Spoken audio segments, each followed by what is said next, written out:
आज आप लोग को इस वीडियो में हम संस्कृत व्याकरण में कारक प्रकरणम सूत्र से संबंधित जो वाक्य लिखा हुआ है इसके बारे में बताना है। और इसके पहले भी हम जानकारी दे चुके हैं कारक प्रकरणम सूत्र के बारे में, जिसमें हम आप लोग को कर्तरी प्रथमा, कर्मणि द्वितीया, सहार्थे तृतीया, क्रिया विशेषणे द्वितीया योगे, अभिता परिता सर्वता उभयता द्वितीया योगे, भित्रार्थानाम भय हेतु, इस तरह के सूत्र को हम आपको समझा चुके हैं और लिखा भी चुके हैं। जब तक आप सूत्र को पढ़ नहीं पाएंगे,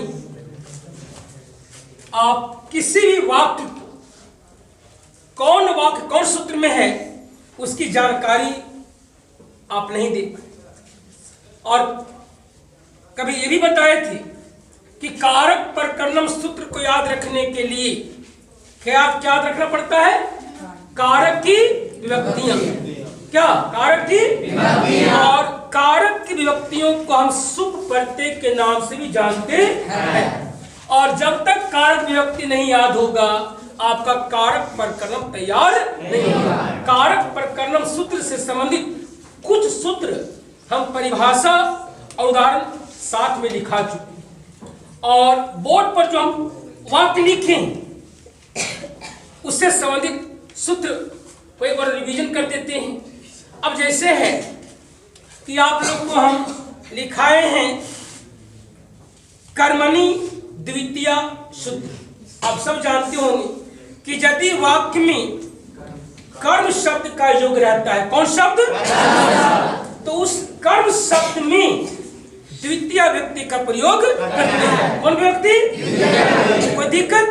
अब देखिएगा आप इस वाक्य को कि रामः गृहं गच्छति, गौर कीजिएगा। इस वाक्य में ये आपका कर्ता शब्द है। कौन शब्द? और ये क्रिया है, बीच में आपका कर्म शब्द है। तो कर्म शब्द में मूल शब्द गिरिह है। क्या है? और गिरिह में अम लगा दिए हैं। क्या लगा दिए? अम। क्या बन गया? गिरहम। क्यों गिरहम हो गया यहाँ पर? क्योंकि यह वाक्य जो है कर्मणि द्वितीया सूत्र का वाक्य है। और आपको बताया जा चुका है कि कर्मणि द्वितीया वाक्य जब रहेगा तो उस वाक्य में कर्म शब्द में हम कौन व्यक्ति करेंगे। तो पहला वाक्य स्पष्ट हो गया। अब आ जाए वाक्य नंबर 2 पर। अहम पत्रम लिखामी। क्या विद्यार्थी आप बता सकते हैं कि यह वाक्य कौन सूत्र का है? कर्मणि। और यहाँ पर कर्म शब्द क्या है? देख रहे हैं ना, यहाँ पर कौन व्यक्ति लगा? द्वितीय। तो बिना कारक विभक्ति के और बिना कारक प्रकरणम सूत्र के हम इसकी जानकारी प्राप्त और ना इसका जवाब दे पाएंगे। इसलिए अभ्यास कीजिए, जितना मेहनत कीजिएगा सफलता आपको मिलेगी। अब आ जाए तीसरा वाक्य, देखिए क्या कहता है। सीता रामेण सह वनम अगच्छत। आप लोग को हम लिखाए हैं, समझा भी दिए हैं, बता भी चुके हैं सहार्थे तृतीया के बारे में। किसके बारे में? अगर मान लिया जाए कि परीक्षा पूछे सवाल कि सहार्थे तृतीया सूत्र की उदाहरण व्याख्या करें, तो आप स्पष्ट लिखिएगा कि सहार्थे का मतलब होता है जहां पर साध शब्द का योग रहता है। यदि वाक्य में, किसमें?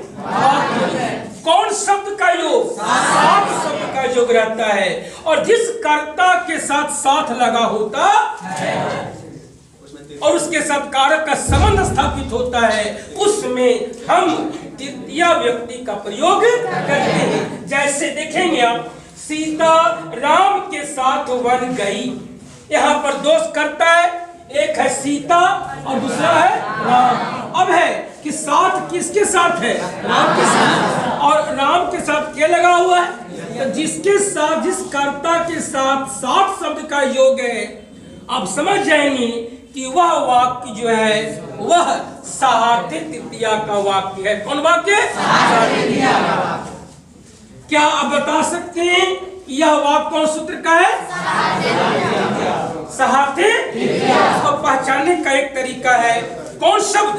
साथ शब्द। और साथ शब्द का संस्कृत होता है साथ। कोई दिक्कत यहां तक आने में? कोई परेशानी? आगे बढ़े, चलिए। अब आइए यहां पर देखेंगे, गजह मंदम मंदम धावती। एक सवाल थोड़ा सा बीच में, अगर पूछा जाए कि गजह मंदम मंदम धावती, इस वाक्य में गजह करता है, क्या है? करता है। और ये क्या है? क्रिया। क्रिया को संस्कृत में क्या कहते हैं? धातु। और बीच में जो शब्द देख रहे हैं मंदम मंदम, मतलब होता है धीरे धीरे। ये कौन शब्द है? क्रिया विशेषण। पहले की जानकारी दिया जा चुका है। तो क्रिया विशेषण शब्द का मतलब कि जो शब्द क्रिया की विशेषता को बतलाता है।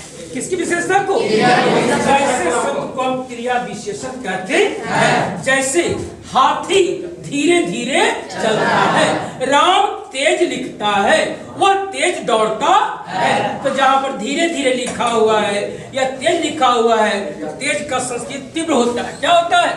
और क्रिया विशेषण शब्द रहने के कारण इस वजह हम लगाएंगे तो हो जाएगा तीव्रम। क्या हो जाएगा? ऐसी स्थिति कब आवेगी? जब आपका वाक्य क्रिया विशेषण द्वितीय योगी सूत्र का रहेगा। कोई दिक्कत? अब देखिए, मंद, मंद मन होता है धीरे। मंद मंद का प्रयोग 2 बार हुआ है, तो यहाँ पर अम लगा दिए हैं क्योंकि क्रिया विशेषण शब्द है। और किसकी विशेषता बता रही है? धातु। क्रिया की, दौड़ने। दौड़ने की विशेषता क्या है? धीरे धीरे। यहाँ पर मंदम मंदम प्रयोग।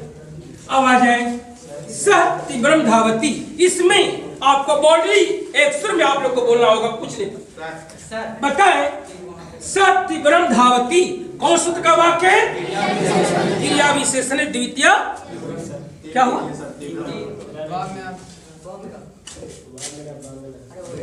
चलिए अब देखेंगे, ये जो आपका 7वां वाक्य है, इसका सूत्र भी हम आपको लिखा चुका।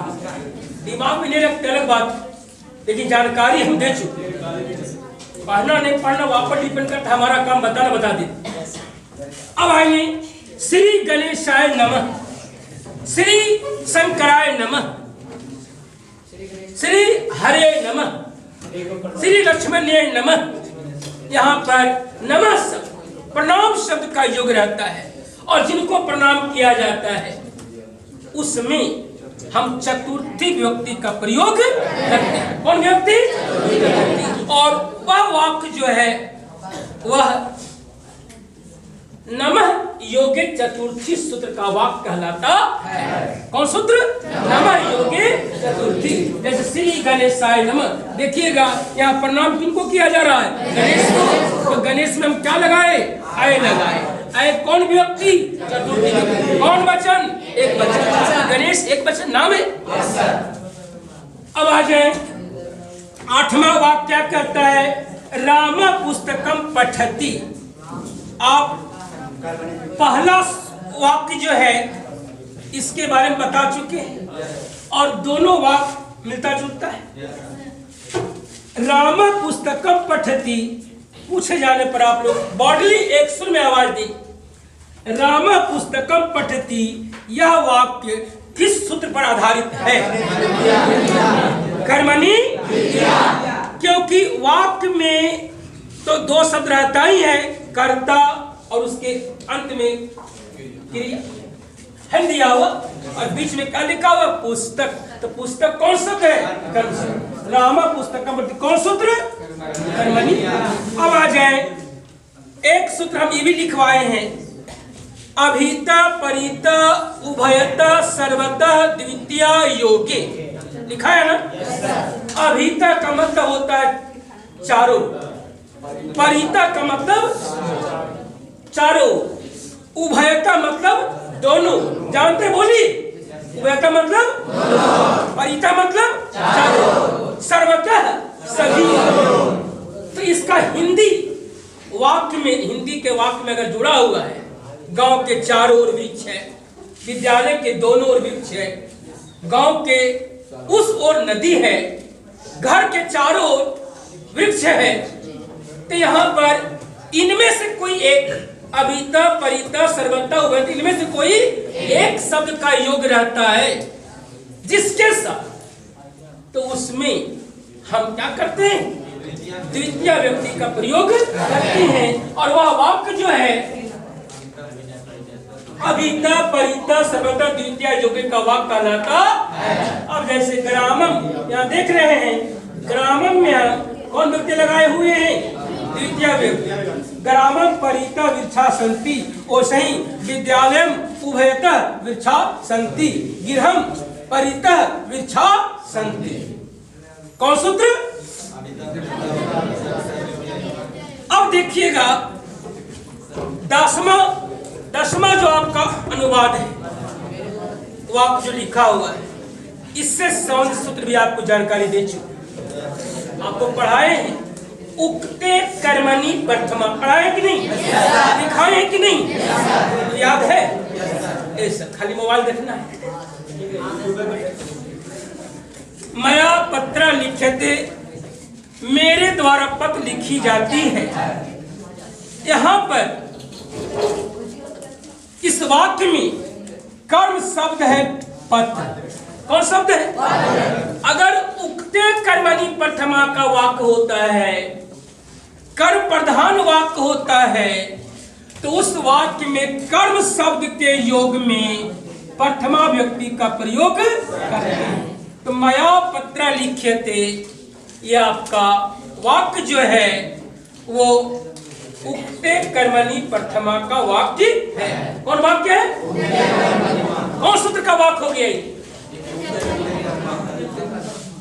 आप लोग को तो पूरा बोल रहे हैं, समझ में नहीं आता है, कहीं दिमाग और बाहर रखे हुए क्या? आ जाए आगे। राज्ञः दरिद्रेभ्यः दानम ददा, बिना जानकारी दिए हुए बताइए तो लिखा पहले बता। ठीक है, इसी प्रकार से हर का जवाब देना होगा। राज्ञः दरिद्रेभ्यः दानम ददा, कैसे पहचान लिया ये वाक्य जो है धनार्थ चतुर्थी का है? क्योंकि यहाँ पर कौन शब्द, दान शब्द का योग है। कौन शब्द का है ना? दान शब्द का। तो जिसके द्वारा दान दिया जाता है उसमें प्रथमा व्यक्ति, और जो दान प्राप्त करता है उसमें चतुर्थी व्यक्ति का प्रयोग। कोई दिक्कत?